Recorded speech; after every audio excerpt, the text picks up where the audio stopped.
System ready? Go! That's more like. Hello, I'm Chris Pratt from Eurogamer, and today I'm joined by Christian Donlan. Hello. How's it going? Good. Try not to squeak on this chair. I might have a brief moment of squeak while I There we go. Reposition myself. Okay, excellent. Well, now we got that out of the way. Here Yes. is Mighty Number 9, and this, what you're watching right now, is apparently a slightly newer build than you may have seen from the beta. I've been told that there are some minor visual tweaks that have been made, and then the layout of this level in particular, the kind of military base, has been altered somewhat. To me, it looks very minor, the changes that have been made. Yeah. So, Mighty Number 9, Christian Donlan, what did you think of it? I was absolutely delighted with it. I really, really liked it. This is the first time you played it? This is the first time I played it, and all I knew previously was Inafune, who I like immensely, and Mega Man, which I like. Yeah. I'm not that good at, but I remember playing it back in the day. I think there were plenty of people in that boat. So yeah, it's Inafune, obviously, is the big name behind this, the co-creator of Mega Man. But to be fair, there is also a whole team of kind of veteran developers that were involved with Mega Man, also working on this. Right. And it really it's captured that feel, like the music, the kind of even the backdrops, even though the art style is very different, it has that feel of Mega Man to it. Actually, I'm glad you brought that up, because I think that's something we should probably get out of the way before we go on to the fact that we did enjoy playing this game a lot. I think understandably, some people aren't that happy with the kind of current art style or the current visual style, because if you look at the concept art, It's really beautiful. that was kind of originally shown off and was called concept art on the Kickstarter page, it's not, you can't really compare It it. looked sort of cell shady. I think they've lost something by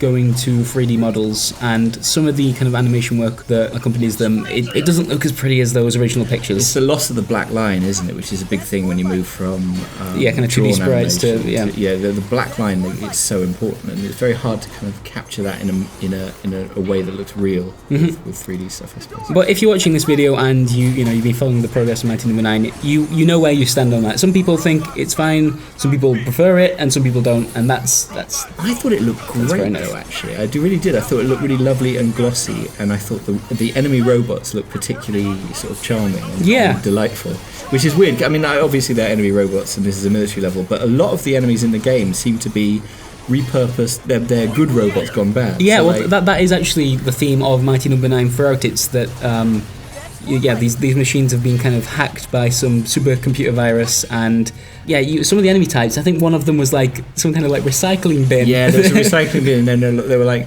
I was shooting a couple of them, going, actually, these are just like roving street bins. And it was lovely, and everything's got this slightly candied, glossy sheen to it. I actually really liked it. Me too, and that goes not just the kind of normal enemies, but also the bosses you encounter. So Yeah. Mighty Number 9 is one of 9 mighty robot people, and Is that a reference to Cyborg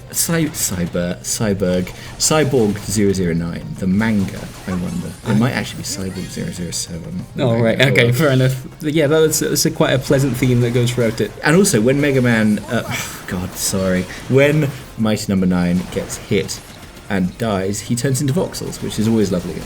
Always excited about voxels in the game. Yeah, so obviously, this is the kind of successor to Mega Man, of course it is, but there are some notable differences between playing a Mega Man game and this. So, first of all, the dash makes a big difference. The dash, I love games with the dash in anyway, and fighting or sort of action games with the dash particularly brilliant.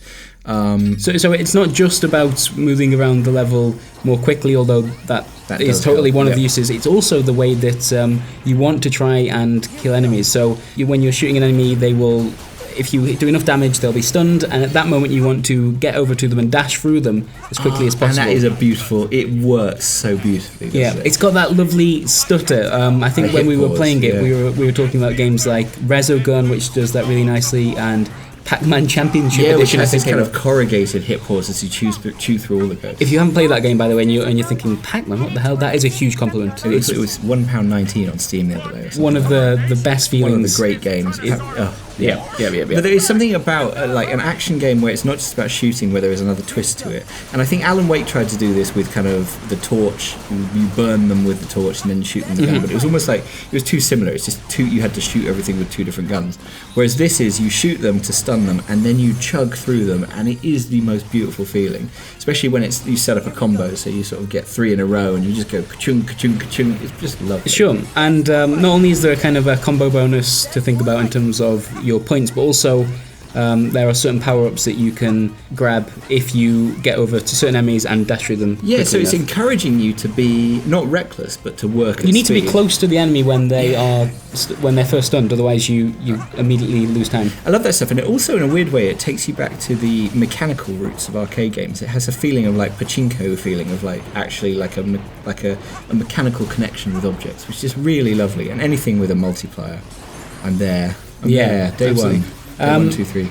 And this dash has also maybe had an influence on the broader speed of the game, I guess, because the character himself, Beck, is slower than I think we expected at first, but that's why the dash kind of comes into play. And in fact, in the long stretch, as you can see in this gameplay, you want to just be spamming that dash all the time. And it's like loads of games do this trick, like Jet Set Radio, Sunset Overdrive did this trick recently. You walk around and you're like, oh, I'm really slow. I don't like being on foot. And of course, what the game is saying, it's because you shouldn't ever move like this. You should never be on foot. Yeah. And it's one of those games where you feel like if you're playing it like a shooter or like a traditional action game, you're probably doing it wrong. It is very much that Resogun style racing line where the dash is connecting different moments.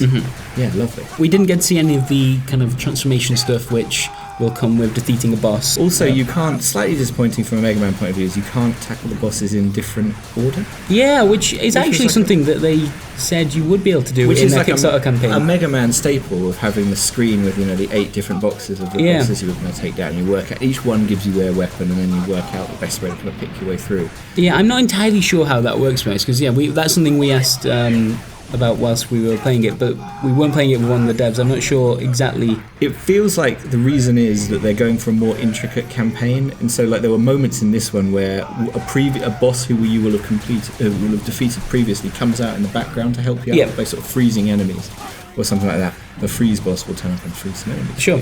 And I don't know if that's a worthy trade-off. Really, I love that thing about Mega Man where Mega Man, those games were so hard, but you always had 8 different things you could do. Sure. I wonder if the alternative, though, is if you haven't already defeated that boss and you do this level first, that boss just doesn't arrive to help? I don't think you can do the level. It sounds like like it's sort of an unlock as you go along. Okay. What did you think of the kind of difficulty itself? I was pleasantly surprised, which probably means it's a little bit too easy for hardcore, because I was dying quite a lot. But for me, it felt the challenge level was just right. But it felt like one of those games where there's levels of difficulty, where it's like getting through a level and then getting through a level looking good. Yes. And I was a long way. I was just about able to get through level, but I was nowhere near getting through looking good. Yeah, you can see there are, even like to the untrained eye, there are a few clear moments in this gameplay where you could maybe just risk something to take a different route, maybe. And also just like there were clearly moments where they were set up at a counter which you could work through methodically. You sort of shoot him, dash, shoot this guy, dash, but then you knew that there was a clever way to chain everyone together. Yeah, and kind of making use of those power-ups at the right time. Something I never really felt comfortable with. I hope that comes with more play, because because they're a temporary thing. I never felt completely in control of when I was activating them, and at what point should I be trying to get certain power-ups. Also, the power-ups in that style, which actually reminds me of the developers of this game, really reminded me of, other than the kind of the Capcom Mega Man games, was Treasure, in the sense of not just in the use of sort of those bright colours, but also in the sense that power-ups feel like a rebuke to the player. It's like, oh, you need this. Yeah, that actually happens when you die. You're given a set of power-ups at the beginning, and it's shameful. It is shameful, and there's a sense that the game knows it's shameful as well and wants you to wallow in your shame. Then the other thing, it really reminds me of Way Forward a little bit, in that it's clearly a game which is secretly built for speedrunning. It's got that kind of speedrunning thing built in, and the power-ups probably. I don't know how they work. I don't know how you mesh those two philosophies together, but it'll be interesting to see. And we kind of finish here with a boss fight, which we struggled with. Oh my god! Somewhat. This boss was so like the boss, I think, is, if we were saying that the level itself, there were a couple of tricky bits. The boss looks full on.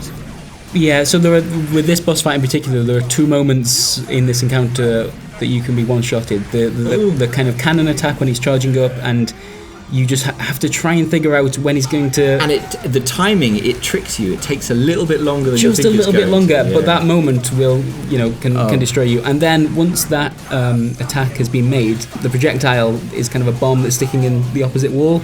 At some point during the encounter, that will set off, and that will be a one-shot as well. So Yeah, there are plenty of ways to screw this A up. one-shot and an area denial at the same time. Yeah. And I love the fact that he's got... but, like, on another way, it's scrupulously fair because he actually announces each of his attacks. Yeah, and how yeah. he goes. And each of his attacks is slightly different. Like, it works slightly differently to how you anticipate it working. Like the one where he fires the rockets that then take off. Yeah, which you think, oh right, I'll jump and dash Yeah. over these, and then they follow you. There's a lot of smart little moments like that. And yeah, I had a lot of fun with it. I'm kind of intrigued to see how much it's going to change because it's Yeah. coming out in September. There are definitely a few things that need to be tweaked. I think the health power up is the only power up that you need to manually activate, And you do that by in a game that's all about speed and flow. You bring up a start menu that pauses the game. I can't imagine that will be there because it's so... It's completely against all the rules. It's of completely against the something like rules this. of even like...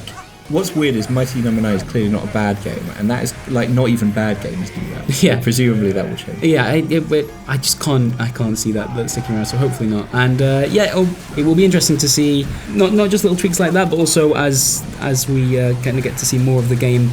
There are going to be 8 bosses, obviously, because there are 8 other mighties that you're going to fight, and then there's a tutorial level. So is that 9 levels in total? It sounds like. There used to be 8 bosses, and then there'd be a final one as well. So who knows? Yeah, and I want to see whether or not for casual players, which I think we can both admit to be. Yes, definitely.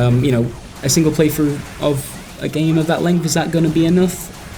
It's going to be interesting to see whether it tempts casual players into trying to be good at it. That's the key. That's the absolute key, isn't it? Yeah. And I think like that is something that Japanese games seem to be particularly good at doing. It's not just you don't just get through it. You want to master it. You want to master Yeah. it. And I think this one I can see, even the way the menu system's set up, it's like this is a menu system designed for choosing a level to return to for the 30th time. Yeah. Rather than just kind of like, I just need to get to the end. I did get that itch, to be honest. Yeah, no, which so is- did I which a is little good bit, sign. which I thought my Twitch days were behind me. Yeah. And when the way I played, they certainly are behind me. But I still would like to get a little bit better at it. Like to kind of cut those quarter of a second off of things. Yeah, cool. Well, I imagine we're going to see more at E3, and we're definitely going to see more before September of this year. So, Exciting. yeah, we'll be back with Mighty No. 9 later on, I guess. Brilliant.